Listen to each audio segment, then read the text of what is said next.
फजिती. एक होते गाढव. त्याच्या पाठीवर होते मिठाचे ओझे. एके दिवशी ते नदी ओलांडत होते आणि त्याचा पाय घसरला. ते बिचारे पाण्यात पडले. त्याला काही लवकर उठता येईना. काही वेळाने ते कसेबसे उभे राहिले. पण गंमत झाली. त्याचे ओझे अचानक हलके झाले, कारण मीठ पाण्यात विरघळले. त्याला आनंद झाला.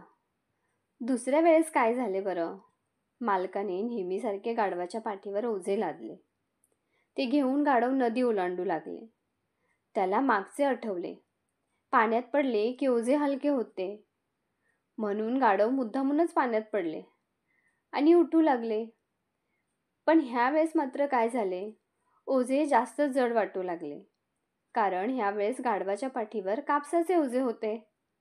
पाण्यात भिजून ते अधिकच जड झाले होते. गाढव कसेबसे उभे राहिले, पण जड ओझे घेऊन चालताना मात्र रडकुंडीला आले. अशी गाढवाची खूप फजिती झाली.